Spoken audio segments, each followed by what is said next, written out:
Buenas tardes a todos. Primero quiero empezar esta humilde palabra agradeciéndoles a todos los presentes la bienvenida y la que me han dado todos.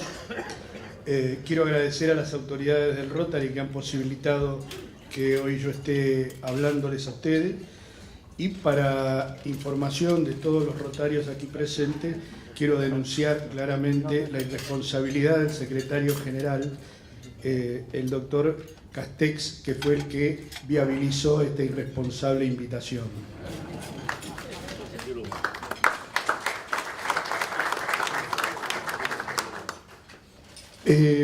Yo prefiero, antes de hacer un largo y estructurado discurso, tener con ustedes el mayor intercambio de opiniones posible, escuchar sus pareceres y contestar todas las preguntas que ustedes crean pertinente hacer.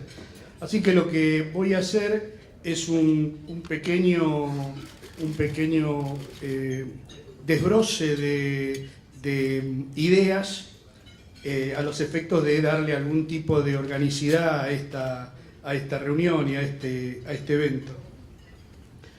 Porque debo aclarar que a diferencia de otros oradores que vi en la lista y que me precedieron, tengo algunas limitaciones funcionales para comentar libremente cuáles son mis aspiraciones para el futuro de nuestro país, como reza la consigna. Que la libre opinión puede ser tomada como prejuzgamiento en quienes están por estos tiempos hipersensibilizados por su persecución jurisdiccional.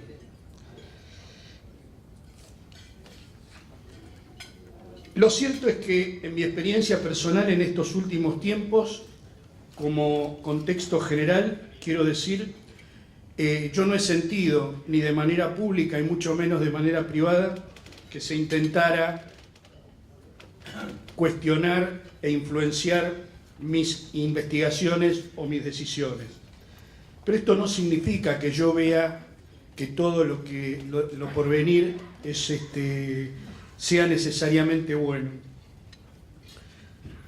Si algo le debe la política desde 1983 al conjunto de la sociedad argentina, es la estructuración e implementación de una política de seguridad y una reforma integral del sistema penal que se sostenga en el tiempo como una política de Estado. La última vez que alguien hizo la cuenta, dijo que tenemos un código penal que tiene más de 100 años, que a esta altura de la cuestión ha sufrido más de 900 reformas parciales, y precisamente no todas ellas en una línea de coherencia dogmática ni con la misma lógica jurídica. En los últimos tiempos tenemos ejemplos muy claros de reformas al Código Penal protagonizada a partir de hechos criminales que tuvieron honda repercusión en la sociedad argentina. Traigo dos como ejemplo. Hace algunos años un custodio del entonces vicepresidente Rucauf es asesinado, y esto trajo paragonado una reforma donde se agrava el homicidio por la profesión de quien es la víctima, en tanto sea miembro de algún tipo de fuerza de seguridad o penitenciaria. No resiste mucha lógica en una entradera bancaria cualquiera o en una salidera la muerte de un comerciante, un jugador de fútbol, una mujer, una madre, una profesional. No debería ser distinta al mismo delito de un policía o de un miembro de la fuerza de seguridad. Pero esto es lo que se encontró para acallar en ese momento, calmar en ese momento el clamor público que se había generado. El otro ejemplo, que también lo van a recordar muy bien, es la del secuestro seguido de muerte del joven Bloomberg. que no solo trajo reformas en el Código Penal, sino trajo una reforma en el Código de Procedimiento, donde de manera no muy clara, no muy lógica, la investigación de los hechos de secuestros son protagonizadas por los fiscales y los plazos procesales de esos delitos son mucho más acortados que los normales. Entonces uno no entiende por qué un secuestro extorsivo tiene plazos muy cortos y un hecho de trata sexual o de trata laboral o un hecho contra el honor de las personas, digamos, tenga plazos muy largos. Y esto evidentemente hay que corregirlo. Hace algunos años el Poder Ejecutivo había solicitado a una comisión de expertos preparar un proyecto de reforma del Código de Procedimiento Penal. Esa comisión estaba trabajando y viene al país un doctrinario italiano que se llama Luigi Ferrajoli, que para los que no son abogados es un importante pensador que podríamos decir no de derecha, pero sí del área liberal, digamos, un seguidor de Bobbio. Le cuentan a Ferrajoli qué es lo que están haciendo en la reforma, cuáles son las nuevas instituciones, y le dicen que están incorporando para los fiscales un instituto que es el derecho, el mérito u oportunidad para seguir o perseguir un delito. Esto en español corriente quiere decir que el fiscal decide si un delito merece la pena ser investigado o si en realidad se lo desestima.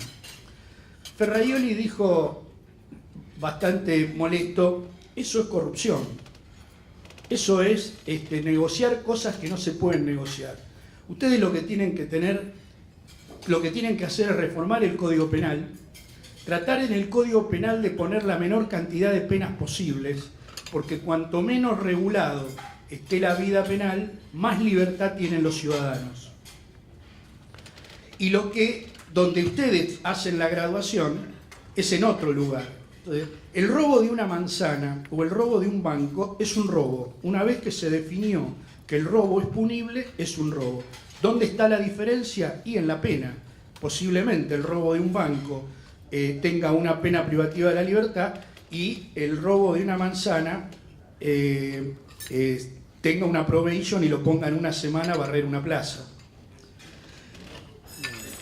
Voy con esto a la importancia de las reformas en el Código Penal y en el Código de Procedimiento Penal que estoy planteando. Nosotros actualmente tenemos un Código de Procedimiento aprobado por el Congreso, promulgado por el Poder Ejecutivo y luego suspendido en su implementación.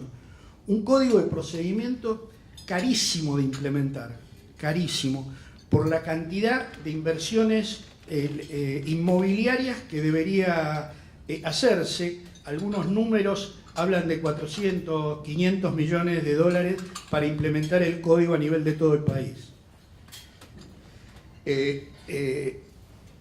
Nosotros en nuestras condiciones no necesitamos ese tipo de cosas, no necesitamos ese tipo de códigos terriblemente modernos, pero impracticable en un país federal de la extensión que tiene el nuestro.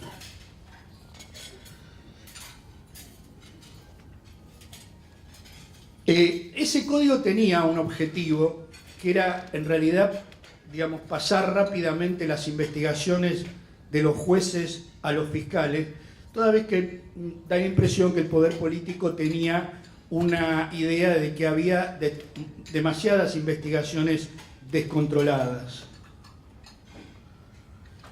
¿Y por qué les cuento este trapito al sol a quienes no forman parte de lo que se ha dado en llamar la familia judicial? Porque yo creo que la sociedad civil y todos ustedes y esta institución y todas las instituciones parecidas a esta tienen suma importancia en la discusión de esas reformas. No sé si alguno habrá escuchado hablar, Marcelo Longobardi lo saca bastante seguido en su programa. Hay un argentino que vive en Brasil que se llama Gustavo Segre. Gustavo Segre se convirtió, no es abogado ni mucho menos, pero se convirtió en un especialista, en un corresponsal por el tema del lavallato. Él me comentaba una vez que hará unos 10 años, una cosa así, el propio juez Moro había tenido un caso muy parecido al de Petrobras y Odebrecht, muy parecido. Constructoras cartelizadas que manejaban partes de la obra pública y que distribuían lo que los brasileños llaman propinas y nosotros coima. Y Moro no había llegado a ningún lado con esa investigación. ¿Qué es lo que pasa? Se generó en la sociedad brasilera un hartazgo respecto a este tipo de, dirían en mi barrio en San Martín, de sapos procesales. ¿Y qué es lo que hicieron? Y bueno, empezaron a empujar, y terminaron obligando a que el gobierno de Dilma Rousseff apruebe una serie de leyes que son las que les permite hoy a Moro hacer lo que está haciendo.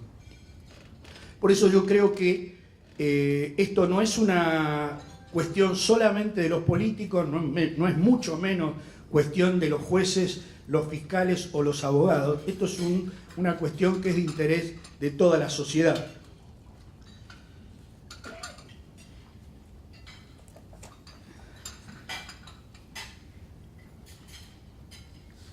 En 1997 yo viajo con un grupo de colegas a Francia. Entre las actividades oficiales tenemos, me distrajo.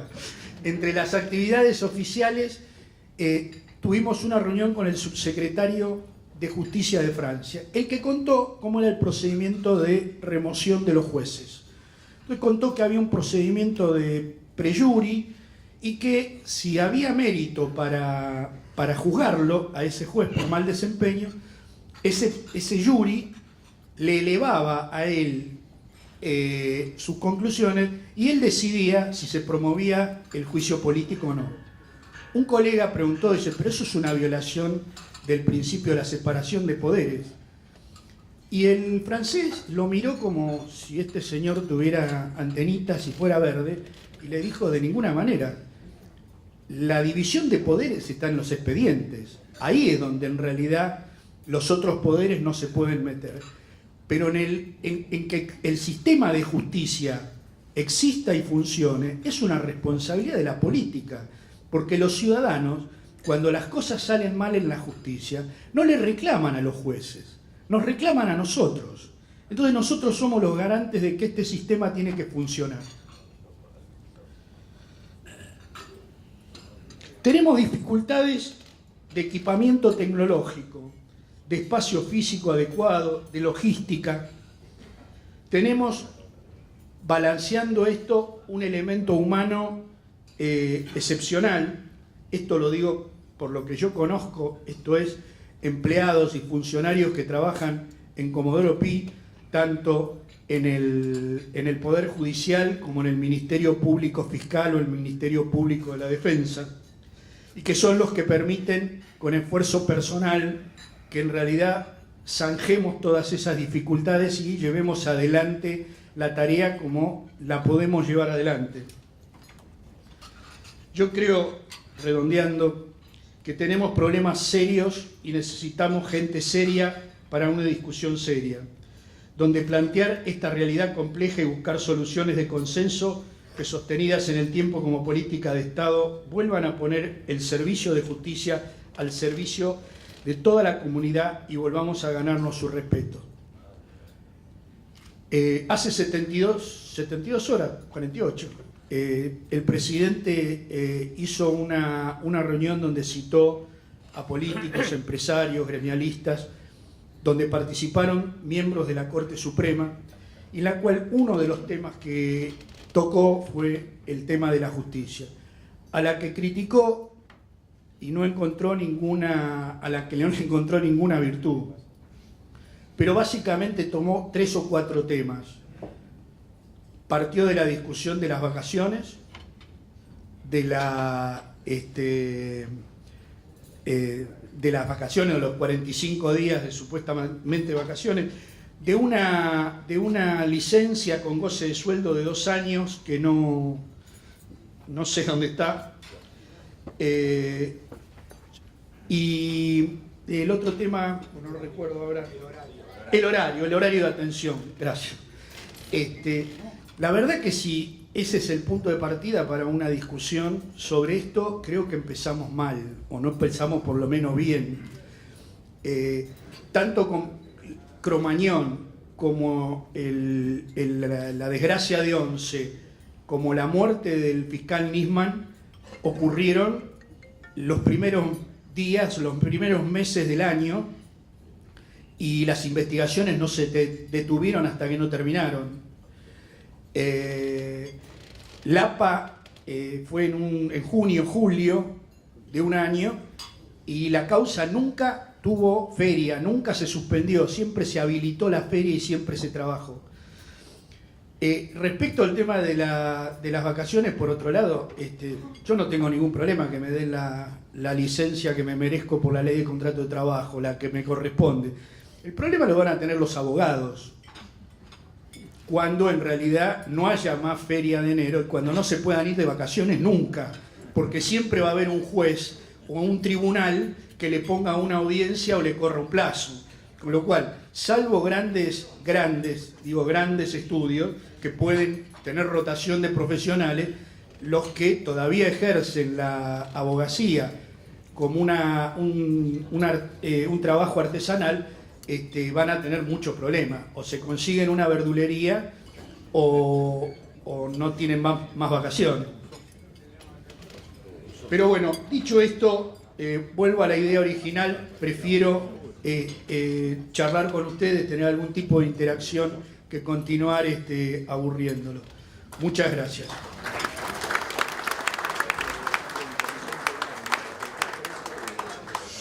Bueno, doctor Bonadío, se habla de un cambio de época en la política, se habla de un cambio de época también en materia económica. La pregunta concreta es, ¿hay un cambio de época también para la justicia? Y la verdad que tendría que haberla. Nosotros estamos nos tocó estar en esta tarea en un mal momento. ¿En qué sentido? Que estamos en un periodo de quiebre social, digamos, con la implementación de la globalización, la estructuración de los nuevos sistemas de comunicación, el paradigma de comunicación ha variado totalmente. Usted antes tenía que, digamos, en una época tenía solo diarios, después tuvo diario y radio, después diario, radio y televisión, y hoy ese panorama explotó. La vieja sentencia, la vieja sentencia, perdón por la redundancia, que los jueces solo hablan por sus resoluciones o sus sentencias, ya no existe. La gente, digamos, por las redes sociales, digamos, sobre todo en delitos que conmocionan a la opinión pública, necesita una inmediatez que en realidad nosotros tenemos que darle una respuesta. Con lo cual, en realidad yo no solo digo que sí, esto va a tener que venir, porque si no lo hacemos racionalmente nosotros, lo va a imponer la realidad. ¿Cuál es su opinión sobre la renuncia de la doctora Gils Carbó? Buena pregunta.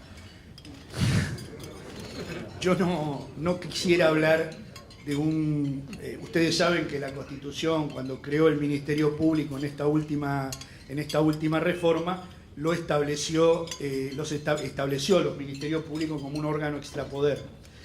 Me parece feo hablar de, digamos, cruzar información. Lo que les voy a decir es cuál había sido más o menos la práctica institucional desde el 83 para acá respecto a los procuradores generales.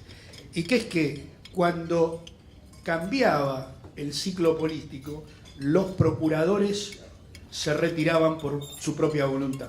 Así lo hizo el doctor D'Alessio, así lo hizo el doctor Becerra.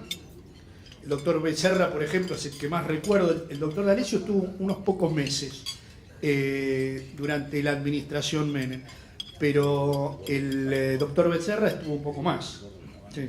Estuvo casi un año y pico durante la administración de Néstor Kirchner y ahí se retiró. A mí lo que siempre me pareció una cosa absolutamente equivocado es atornillarse en el sillón cuando el cargo de procurador, que tiene el mismo nivel que un ministro de la Corte, está muy cuestionado y sin embargo, digamos, amparándose de alguna manera en cuestiones que también son discutibles, que es el tema de cuál es el mandato del procurador, no se acepte que en realidad, digamos, cambió el ciclo político y que por tanto es importante que en realidad los procuradores den un paso al costado, ¿no? Doctor Bonadío, ¿qué siente usted? Es una frase muy común que usted la debe escuchar en los medios de comunicación, en la calle, cuando dicen, acá lo que falla es la justicia. Y porque es más fácil, nosotros no, en general, agarremos la lista de los que han participado en este ciclo y dígame cuántos jueces vinieron o cuántos fiscales vinieron. Entonces, digamos, nosotros, la defensa que nosotros tenemos respecto a cómo se plantean los problemas en la sociedad, y es más fácil echarnos la culpa a nosotros porque casi no tenemos voz. De todas maneras, hoy hablaba con un socio en la entrada y él me decía, me planteó exactamente esto, palabras más, palabras menos, sobre la lentitud de la justicia. Y yo le daba dos ejemplos. Yo puedo ser muy rápido en una serie de causas a las que le prestamos atención, las llevamos adelante. Ahora, si un señor al que le intrusaron la casa está 3 años para lograr recuperarla, sin cobrar un alquiler, digamos, teniendo que pagar todos los impuestos y con el riesgo de que se la deterioren, y ese señor se siente desamparado. Si un obrero se corta un dedo, lo más importante para ese señor es cobrar la indemnización, y si el juicio dura 3 años, este señor se siente desamparado, con lo cual el sentimiento que tiene la gente tiene que ver con esto. Y la verdad que a la gente no le importa si yo le digo, no, pero mirá, los juzgados civiles y los juzgados laborales están tapados de trabajo, tienen miles y miles de causas. Al tipo lo único que le importa es la de él, la causa que lo tiene a él como víctima. Entonces, digamos, es muy difícil congeniar esas dos cosas, porque en esto creo que las dos cuestiones tienen razón. La justicia tiene responsabilidad, digo, no todos hacemos las cosas bien en tiempo y forma, y esto es un problema que va a haber que resolverlo y atacarlo, digamos, corregirlo de alguna manera. ¿Y la corrección vendría de una nueva legislación, por el lado de la política, por una reforma? Porque digamos que los juicios por corrupción en la Argentina son muy extensos, 10, 15 años, y la gente en un momento de demanda social contra la corrupción, como actualmente sucede en la Argentina, lo ve como una frustración. ¿De qué depende corregir eso? Bueno, es como todo, los problemas complejos no tienen soluciones fáciles. Es una construcción colectiva. Es verdad, es importante el tema de la legislación. Todos habrán leído en los diarios que se suponía que Brasil, los fiscales federales de Brasil y el juez Moro nos iban a dar la lista de los que habían cobrado coimas en la Argentina. Esa lista no solo no apareció, sino que no aparecerá, porque los sistemas judiciales entre Brasil y Argentina no son compatibles, y los tipos tienen una legislación donde han cerrado acuerdos con los arrepentidos, que son acuerdos que el Estado no puede romper, y precisamente uno de los acuerdos, o uno de los puntos del acuerdo es que solo una determinada cantidad de empresarios, por ejemplo de la firma Odebrecht, van a prestar declaración y solo sobre determinadas cuestiones. Si usted viene a Argentina y dice, no, pero yo les quiero encima imputar los delitos que cometieron en la Argentina, y les rompe el acuerdo. Entonces, digamos, las modificaciones legales son necesarias. Nosotros tenemos una escuela judicial en el Consejo de la Magistratura que yo siempre en broma digo es una Pitman que lo que hace es dar cursos de mecanografía. O sea, son cursos para empleados, son cursos para... cuando debería ser una maestría de excelencia donde todos, jueces, fiscales, funcionarios, concurramos y sigamos especializando en muchas cosas que la facultad o la escuela o las carreras de grado o de posgrado no necesariamente le dan las herramientas necesarias. Salvo los abogados que se dedican a cuestiones financieras, que trabajan en bancos, trabajan en compañías de seguro, un abogado en materia contable, de administración, la verdad, tiene muy pocas herramientas. Y estas son cosas que, por ejemplo, ralentizan la causa. Entonces, quiero decir, es un tema de la legislación, es una cuestión que tiene que discutirlo la política y es una cuestión también de organización interna que tiene que discutir el propio Poder Judicial. Doctor, usted tiene una causa muy sensible que es el tema del encubrimiento de la AMIA. Corríjame si yo me equivoco, pero tengo entendido que en la presentación que hizo la expresidente habla en un determinado momento en que no espera justicia de su juzgado y agrega también, corríjame si yo me equivoco, que en la Argentina no existe el Estado de Derecho. Quisiera conocer su opinión sobre esto. Bueno, yo le voy a pedir una cosa, que me exima de contestar esta pregunta, porque en este momento en el que hemos terminado de tomar las indagatorias y estamos en pleno proceso de resolver las cuestiones. Lo único que le puedo decir es que las dos cosas que usted dijo, que también han sido publicadas, son exactamente así. Lo han planteado de esa manera, está planteado en los escritos. No lo ha dicho verbalmente en la declaración indagatoria, en lo que habló, pero sí está en los escritos. Los dos conceptos. Doctor, acá me preguntan, ¿qué opina usted del juicio por jurados en los tribunales orales cuando el objeto es administración fraudulenta? El problema de los juicios por jurado es la falta de tradición que tiene la Argentina en esa herramienta. El juicio por jurado está previsto en la Constitución del 53. Ahora, jamás se implementó. El juicio por jurado supone que 12 ciudadanos elegidos al azar se encierran en un tribunal, escuchan las pruebas y asignan la culpa a las personas. Hoy, ¿cómo hace? Y obviamente lo que se tiene que tener es que no pueden estar contaminados por el debate público. El punto es, hoy ¿cómo hace para encerrar 12 personas, por ejemplo, en un juicio como la tragedia de Once que duró casi un año? ¿Qué las tiene guardadas en un hotel durante un año? Esas personas, por más que usted le compense económicamente, digamos, es imposible que estén aisladas. Y si las 12 personas están contaminadas en el buen sentido, o sea, que participan en la discusión de esto por afuera de las cosas que se escuchan en la sala de audiencia, y lo que pasa es que, digamos, empieza a acercar el juicio por jurado a un proceso de venganza, si se quiere, según el humor social. Yo la gran objeción que le tengo...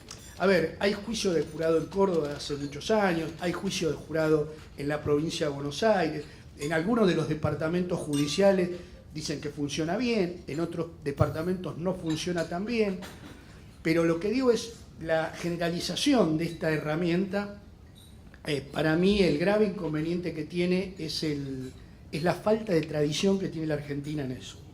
Doctor, le quería preguntar su opinión sobre la influencia, yo diría, del ultragarantismo en la justicia argentina, porque las garantías se supone que todos los jueces la aplican.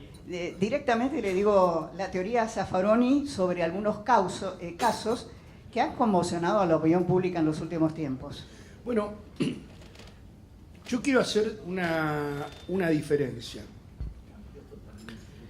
Las posiciones académicas de Zaffaroni como de cualquier otro jurista, a mí me parecen que que está bien que las hagan. La discusión académica. ¿Por qué? Porque en general hasta las opiniones más provocativas en el proceso de formación de un profesional es bueno, porque lo que hace es estimular el sentido de crítica, el sentido de búsqueda de la verdad, de afirmar principios morales o éticos.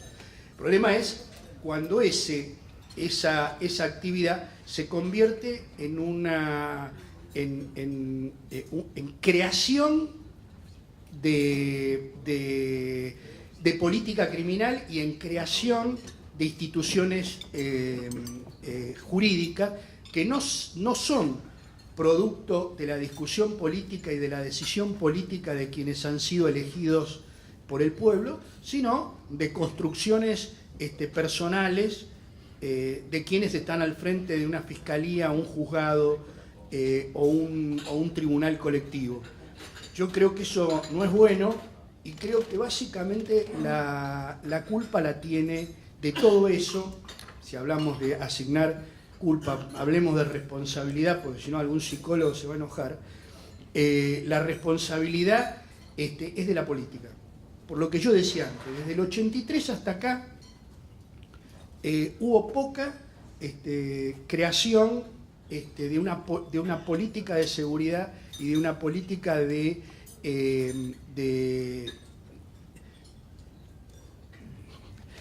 a ver, ¿cómo lo digo? De impedir la judicialización individual de casos reales. O sea, el problema no está en las opiniones extremas, el problema está cuando el que opina de manera extrema tiene una función concreta en el quehacer judicial. Doctor, le hago la última pregunta. ¿Cómo convive usted con la presión que significa tener causas extremadamente sensibles? Usted tiene una que involucra desde una expresidenta a un ex canciller. ¿Cómo se convive con esto? Porque presiones hay, insultos hay, descalificaciones hay, y el condicionamiento, porque todo el mundo está expectante de las causas que usted tiene. ¿Cómo se siente frente a esto? Mire, también a un rotario le decía en la entrada que uno a la mañana cuando llega a Comodoro Pi y sube la escalinata, hay un montón de policías que se cuadran y le hacen la veña. Quiero decir, como bueno, eso tiene una contracara. ¿Qué es esto? Que es la tarea de todos los días. ¿Cómo se sufre, cómo se maneja las presiones? Y yo tengo una teoría. Yo lo que, como decimos en pasillo de tribunales, el alegato de oreja no se lo niego a nadie. El tema es que yo escucho, si lo que me dicen me convence, puede ser que vaya por ese lugar, y si no me convence, no me importa ni quién lo diga, ni cuántas veces se diga, ni dónde se publicite. Yo, en realidad, digamos, no quisiera que quede, digamos, uno no es Juana de Arco, no hace cuestiones heroicas todos los días. Lo que pasa es que asumir el cargo de juez federal conlleva la responsabilidad de decidir sin sentir esa presión. Será porque yo en realidad en mi carrera como funcionario público, en realidad participé también durante años en el Poder Ejecutivo. En realidad, digamos, estoy mucho más acostumbrado a la gimnasia y a saber qué cosas uno tiene que escuchar y qué cosas tiene que ignorar. No puedo evitar que la gente hable, bien ni mal. Y el último concepto que quiero dejarle es la mejor garantía contra las presiones es el expediente y son las pruebas. En mi carrera, más de uno ha venido a decirme, pues esto es una barbaridad, esto hay que hacerlo, esto es nulo, sabiendo que no es nulo, o esto lo que fuere. Y en realidad yo adopté una fórmula que es mágica. Bueno, le digo, escribilo vos. Si cierra, si jurídicamente cierra, yo lo firmo, pero escribilo vos. En general esa persona nunca vuelve. Porque hay cosas que se piden, que una cosa es pedirla y otra cosa después es escribirla y firmarla. ¿Por qué? Porque hay un expediente y hay pruebas y hay testimonios y hay un montón de cosas que dicen lo contrario. Entonces no hay mucha dificultad si uno se maneja con apego a esas dos o tres cuestiones. Doctor Bonadía, muchísimas gracias. Muchas gracias a ustedes. Gracias.